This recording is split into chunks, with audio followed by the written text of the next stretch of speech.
എന്നാലും പോലീസിലെ ഉന്നത തരത്തിലുള്ള ആൾക്കാരുടെ സ്ഥാനക്കയറ്റം അല്ലെങ്കിൽ അവരുടെ നിയമനം അതൊക്കെ വലിയ വാർത്തയാകാറുണ്ട്. അത് ഉന്നത റാങ്കിലുള്ള ഉദ്യോഗസ്ഥരായതുകൊണ്ട് തന്നെയാണ്. ഇവരെ തിരിച്ചറിയുക എങ്ങനെയാണ് എന്നൊരു സുപ്രധാനമായ കാര്യമാണ്. ഇവരുടെ വേഷവിധാനത്തിലും ഒപ്പം തന്നെ അവരുടെ റാങ്കിലും അവർക്ക് നൽകുന്ന സ്റ്റാറിലും ഒക്കെ ആ വ്യത്യാസങ്ങളുണ്ട്. നമുക്ക് അതുമായി ബന്ധപ്പെട്ട ഒരു വാർത്തയിലേക്ക് കിടക്കാം. സംസ്ഥാനത്തെ IPS ഓഫീസേഴ്സിന്റെ റാങ്കുകളും ചിഹ്നങ്ങളും ഏതൊക്കെയാണ് എന്ന് നോക്കാം. വളരെ എളുപ്പത്തിൽ അത് ഏത് ഉദ്യോഗസ്ഥനാണ് തിരിച്ചറിയാൻ കഴിയും വിധമാണ് ആ യൂണിഫോം എന്ന് നമുക്ക് മനസ്സിലാവും.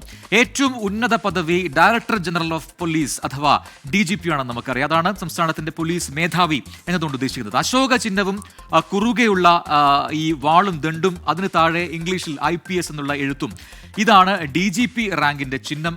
അത് യൂണിഫോമിൽ കൃത്യമായി തന്നെ ഉണ്ടാവുകയും ചെയ്യും. ഇനി DGP കഴിഞ്ഞാൽ തൊട്ട് താഴെ ആരാണ് എന്നൊരു ചോദ്യമുണ്ട്. അത് ADGP ആണ്. അതാണ് additional director general of police എന്നാണ് അതിന്റെ പൂർണ്ണ രൂപം. അശോക ചിഹ്നം വീണ്ടും ഇവിടെ ചിഹ്നം നോക്കുക. അശോക ചിഹ്നവും താഴെ കുറുകെയുള്ള വാളും ദണ്ടും അതിന് താഴെ ഇംഗ്ലീഷിൽ IPS എന്നുള്ള എഴുത്തുമുണ്ട്. സംസ്ഥാനത്ത് നിലവിൽ ഈ റാങ്ക് അതായത് ADGP റാങ്കിലുള്ള 4 ഉദ്യോഗസ്ഥരാണുള്ളത്. അതിലൊന്ന് MR Ajith Kumar, S Sreejith, H Venkatesh, P Vijayan എന്നിവർ ADGP റാങ്കിലുള്ള ഉദ്യോഗസ്ഥരാണ്. ഇനി അടുത്തത് ഇൻസ്പെക്ടർ ജനറൽ ഓഫ് പോലീസ് അല്ലെങ്കിൽ IG എന്നാണ് അവരെ അറിയപ്പെടുക. IG അവർക്കുള്ള വ്യത്യാസം എന്താണെന്ന് നോക്കാം. ഒരു നക്ഷത്രം, അതിന് താഴെ കുറുകെയുള്ള വാളും ദണ്ടും, അതിന് താഴെ ഇംഗ്ലീഷിൽ IPS എന്നുള്ള എഴുത്തും. ഇതാണ് ഈ IG റാങ്കിലുള്ള ഉദ്യോഗസ്ഥരെ തിരിച്ചറിയാനുള്ള ഒരു വഴി. നിലവിൽ 8 ഉദ്യോഗസ്ഥരാണ് ഈ IG റാങ്കിൽ സംസ്ഥാനത്ത് ഉള്ളത്.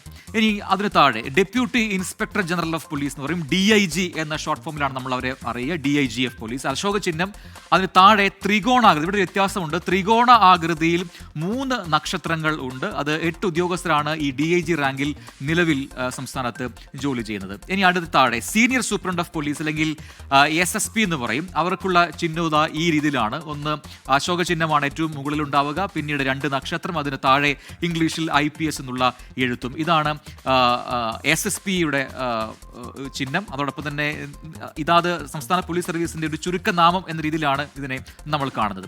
ഇനി സൂപ്രണ്ട് ഓഫ് പോലീസ് SP, ഇതാണ് ഏറ്റവും കോമൺ ആയിട്ടൊക്കെ നമ്മൾക്ക് കൂടുതലായിട്ടും അറിയുന്നത്. നമ്മൾ വാർത്താ സമ്മേളനങ്ങളൊക്കെ കാണാറുണ്ടല്ലോ. അപ്പോൾ അശോക ചിഹ്നം, അതിന് താഴെ ഒരു നക്ഷത്രം, അതിന് താഴെ ഇംഗ്ലീഷിൽ IPS അല്ലെങ്കിൽ അതാത് സംസ്ഥാന പോലീസ് സർവീസിന്റെ ചുരുക്കനാമം. ഇതാണ് SP-യുടെ ഒരു യൂണിഫോമിൽ നമുക്ക് കാണാൻ കഴിയുന്നത്. ഇനി SP റാങ്കിൽ എന്താണ് പറയുക, ജില്ലാ പോലീസ് മേധാവി എന്നുകൂടി അവരെ നമ്മൾ വിളിക്കാറുണ്ട്.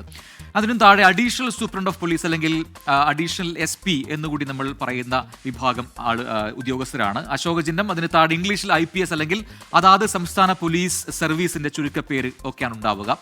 IPS ആണ് കോമൺ ആയിട്ട് നമ്മൾ കാണുന്നത്. അതാണ് ഈ അഡീഷണൽ SP-യുടെ അല്ലെങ്കിൽ ASP-യുടെ യൂണിഫോമിൽ നമ്മൾ കാണുന്നത്. ഇനി assistant superintendent of police ASP. അടുത്തത് 3 നക്ഷത്രങ്ങൾ ഒന്നിന് പുറകെ ഒന്നായി ക്രമീകരിച്ചിരിക്കുന്നതാണ്. ഒന്നിന് പുറകെ താഴെയായി 3 നക്ഷത്രങ്ങൾ. അതാണ് ASP എന്ന റാങ്കിലുള്ള ഉദ്യോഗസ്ഥരുടെ യൂണിഫോമിൽ നമുക്ക് കാണാൻ കഴിയുക.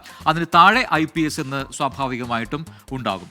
അപ്പോൾ ഇത് പ്രൊബേഷൻ സമയത്ത് 1 വർഷം സർവീസ് പൂർത്തിയാക്കിയ ഉദ്യോഗസ്ഥർക്ക് 1 നക്ഷത്രവും, 2 വർഷം സർവീസ് പൂർത്തിയാക്കിയവർക്ക് 2 നക്ഷത്രവും ഒക്കെ ആയിരിക്കും ഉണ്ടാവുക. ഇതാണ് ഈ IPS തലത്തിൽ ഉന്നത ഉദ്യോഗസ്ഥർക്കുണ്ടാവുന്ന അവരുടെ പേരും ഒപ്പം തന്നെ അവരുടെ സ്റ്റാറും അവരുടെ യൂണിഫോമിൽ നമ്മൾ കാണുന്ന പ്രത്യേകതകളും.